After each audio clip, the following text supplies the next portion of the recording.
Rina Mulyani, lanjut Min, penasaran kenapa Ali sampai diburu? Smart Comment, lanjut Mas Bro, udah penasaran jadinya. Mokhtar Solisa, lanjut dong Bang, episode berikutnya. Erkisi, lanjutin Bang. Dewi Ros, lanjutkan. Rina Mulyani, lagi. Kelanjutan keluarga Ali belum ada Bang. Sabar. Nih kelanjutannya.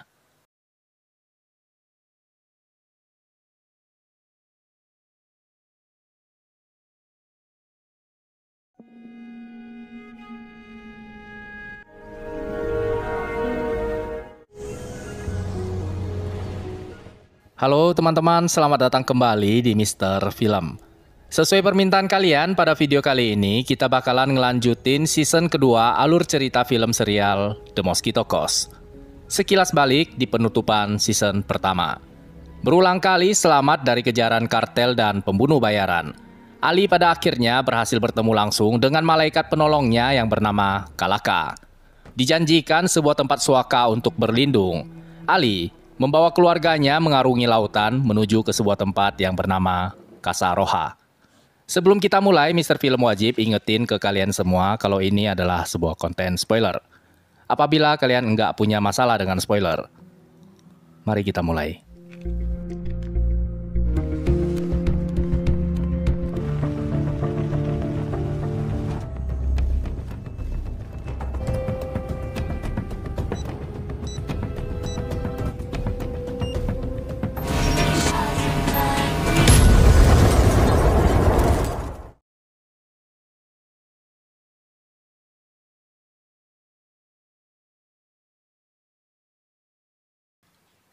Menyusuri sungai di tengah hutan belantara, Margot dan Ali memutuskan untuk ngasih tahu ke kedua anaknya tentang apa yang sudah mereka lakukan.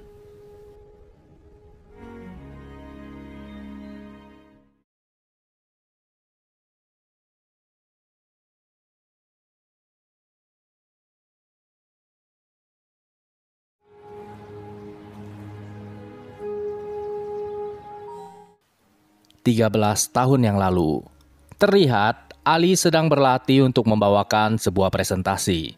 Presentasinya ini adalah tentang penemuan yang berhasil dia temukan. Ali menemukan sebuah algoritma yang dapat memprediksi arah pergerakan dan migrasi semua burung yang ada di dunia ini. Patterns based on climate change projections. No one's gonna laugh. I like birds. Okay, pause here for polite laughter. Nah, sampai di sini gua mesti kasih spoiler dulu buat kalian. Apa sih pentingnya penemuan si Ali ini? Dan kok bisa si Ali dikejar-kejar sama pemerintah gara-gara penemuannya ini? Simpelnya gua bisa jelasin ke kalian seperti ini.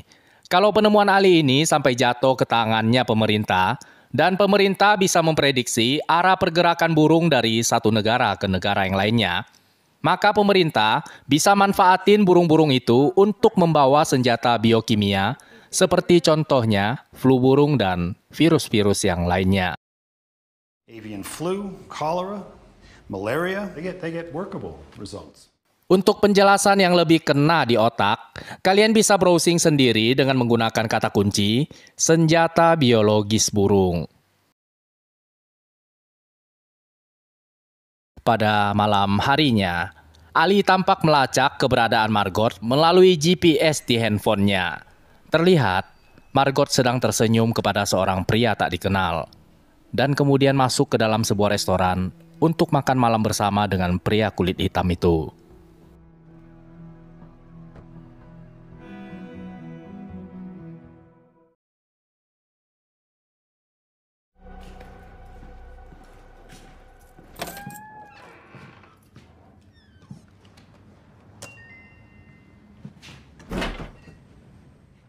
Tiga 13 tahun yang lalu, tepatnya pada titik ini, pernikahan Ali dan Margot sedang bermasalah dan berada di ujung tanduk.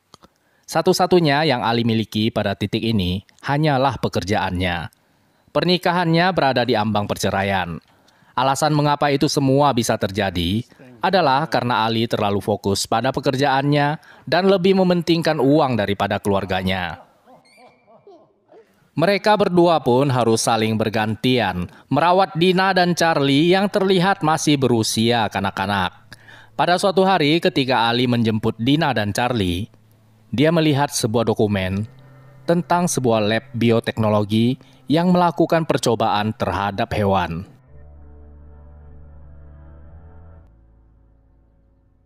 Penemuannya itu pun tampak sangat mengganggu pikirannya. Pada malam hari itu, Ali tidak bisa tidur sama sekali. Dia berusaha untuk mencari tahu siapa sebenarnya pria yang sedang bersama dengan istrinya itu. Ali kemudian berhasil mendapatkan nama pria itu. Namanya adalah Richard, dan Richard adalah seorang aktivis lingkungan hidup.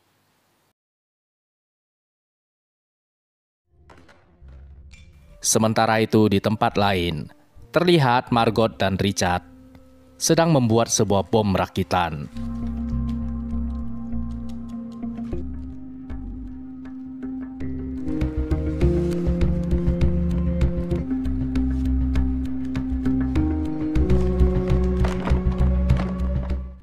Pada keesokan harinya, Ali mendatangi Margot ke universitas tempat di mana dia mengajar sebagai seorang dosen. Ali meminta penjelasan kepada Margot tentang apa yang sedang dia rencanakan. Namun, Margot langsung menyuruh Ali supaya jangan mencampuri urusannya. Pada siang hari itu, Ali tiba-tiba saja dipanggil sama bosnya.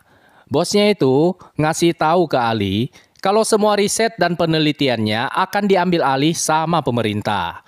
Pada titik ini, Ali belum tahu kalau penemuannya bakalan dipergunakan sebagai sebuah senjata. Dia hanya merasa sangat keberatan dan ada sesuatu yang aneh dengan keputusan bosnya itu. Who was that exactly? The NSA? Are you fucking kidding me? No, who cares? This is the real world, Allie. It's the cost of doing business. Pada malam harinya, Ali pun memutuskan untuk mencari tahu lebih lanjut tentang apa sebenarnya yang bosnya rencanakan. Ali kemudian menyelinap masuk ke dalam kantor bosnya. Ketika Ali mengakses program komputer yang dia ciptakan, terlihat sebuah peringatan kalau program tersebut di bawah kepemilikan Badan Keamanan Nasional. Setelah membaca berkas yang ada di dalam program itu, Ali langsung mengerti tentang apa yang NSA inginkan dari penemuannya itu. Pada kesempatan itu, Ali juga dengan sengaja menggunakan program NSA itu untuk mengakses informasi tentang Richard. Tujuannya sederhana, Richard akan menjadi alibinya ketika Ali diinterogasi sama agen pemerintah.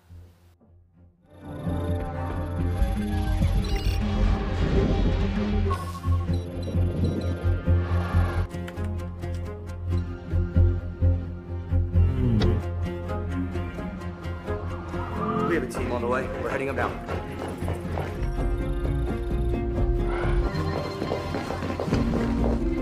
They're gone.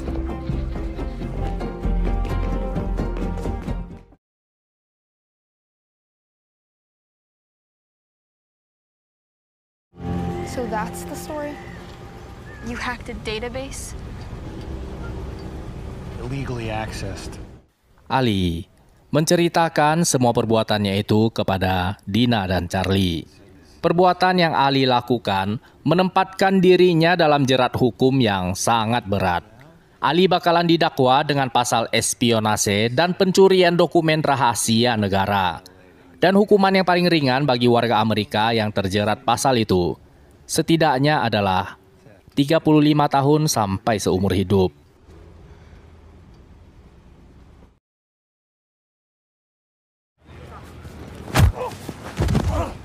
We got him. Ketika Ali mencoba kabur dari tempat itu, dia langsung diciduk sama polisi. Ali kemudian diinterogasi sama dua orang agen yang bernama Agen Reben dan Agen Pinto. What you were doing hacking into a secure government database. Got curious. Accessing a database, you know. Looks less like tire kicking. Just wanted to know what you were doing with it. Sesuai dengan rencananya, Ali pun mati-matian bersikuku pada alibinya. Dia bilangin ke kedua orang agen ini kalau dia ngehack database-nya NSA cuman buat nyari tahu tentang informasi pria selingkuhan istrinya.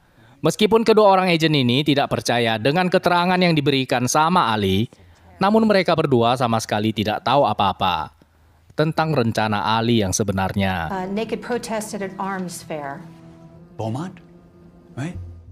Di saat yang bersamaan di tempat yang berbeda, terlihat Margot dan Richard sedang mempersiapkan bom rakitannya. Mereka berdua kemudian memasukkan bom itu ke dalam mobil. Now, what happened tonight, make no mistake, you broke the law. So I'm willing to let that slide. You're a clever guy. We'd like you to be a part of it. But this is a one-strike deal. Government will prosecute, you will go to jail. You pull this kind of shit again, we hang you out to dry. Hey, we clear on that. I guess you're free to go. Begitu Ali keluar dari tempat itu, dia pun langsung menelpon Margot. Firasatnya berkata kalau Margot sedang melakukan sebuah perbuatan yang sangat berbahaya. Ali kemudian segera balik ke apartemennya. Dia sadar kalau dirinya sedang dibuntutin sama beberapa orang agen pemerintah. Ali mengumpulkan semua alat penyimpan data elektronik miliknya dan lalu membakarnya dengan menggunakan sebuah microwave. Selain itu, Ali juga kembali ngehack situs milik NSA untuk menghapus semua program data dan informasi mengenai penemuannya.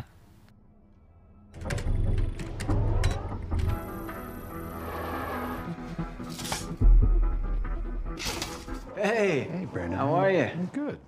Ali kemudian ngasih uang $500 ke tetangganya untuk mengalihkan perhatian beberapa orang agen yang sedang mengintilnya. Okay, he's on the move.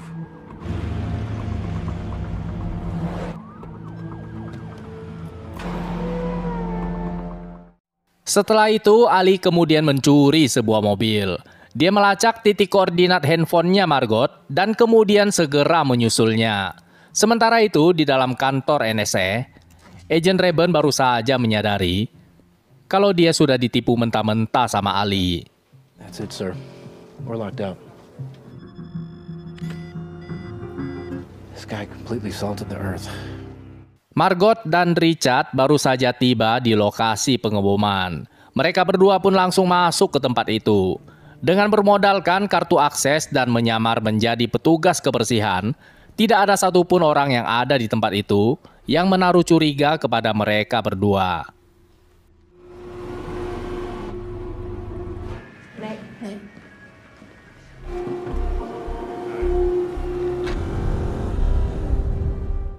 Setelah memastikan semua karyawan di tempat itu pulang, keduanya pun mulai melancarkan aksinya. Richard dan Margot membawa bom rakitannya masuk ke sebuah ruangan, di mana ruangan tersebut adalah sebuah lab tempat para ilmuwan menggunakan media binatang sebagai percobaan modifikasi genetik.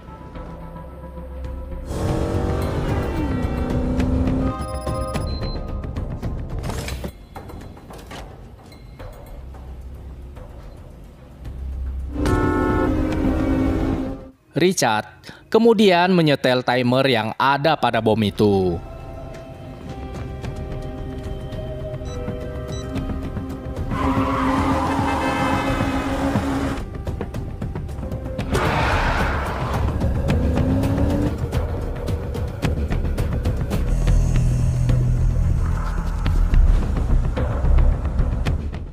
Sambil tertawa, Richard dan Margot pergi meninggalkan tempat itu. Namun, tiba-tiba, Margot melihat seorang karyawan yang entah mengapa tiba-tiba saja kembali ke gedung itu. We have to go back.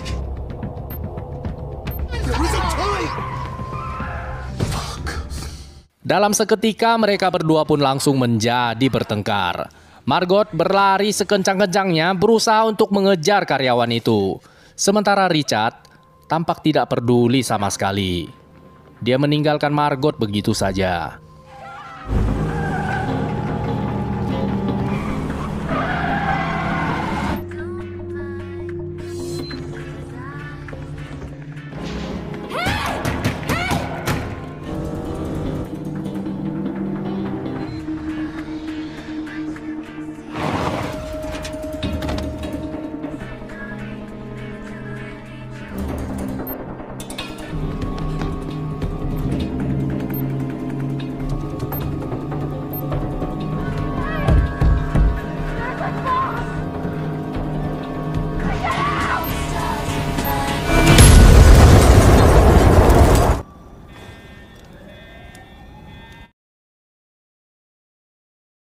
Margot tidak berhasil menyelamatkan nyawa karyawan tersebut.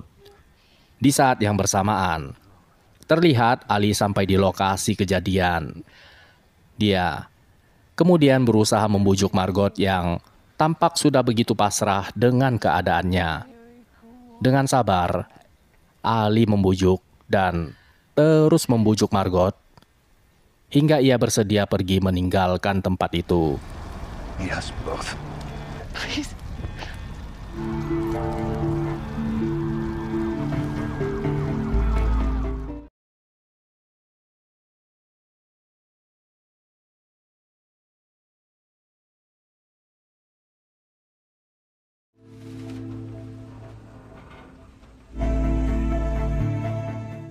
Di antara semua kejadian yang sudah terjadi itu, Ali memutuskan untuk merahasiakan perbuatan Margot dan tidak mau memberitahukan hal itu kepada kedua anaknya.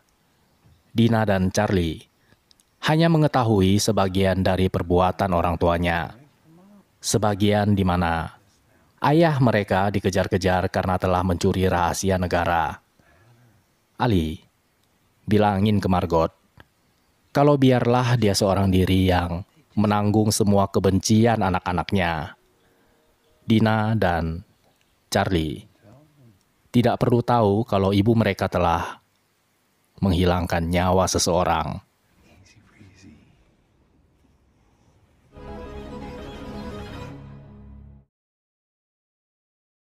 Terima kasih banyak teman-teman. Sampai berjumpa di episode kedua di video selanjutnya.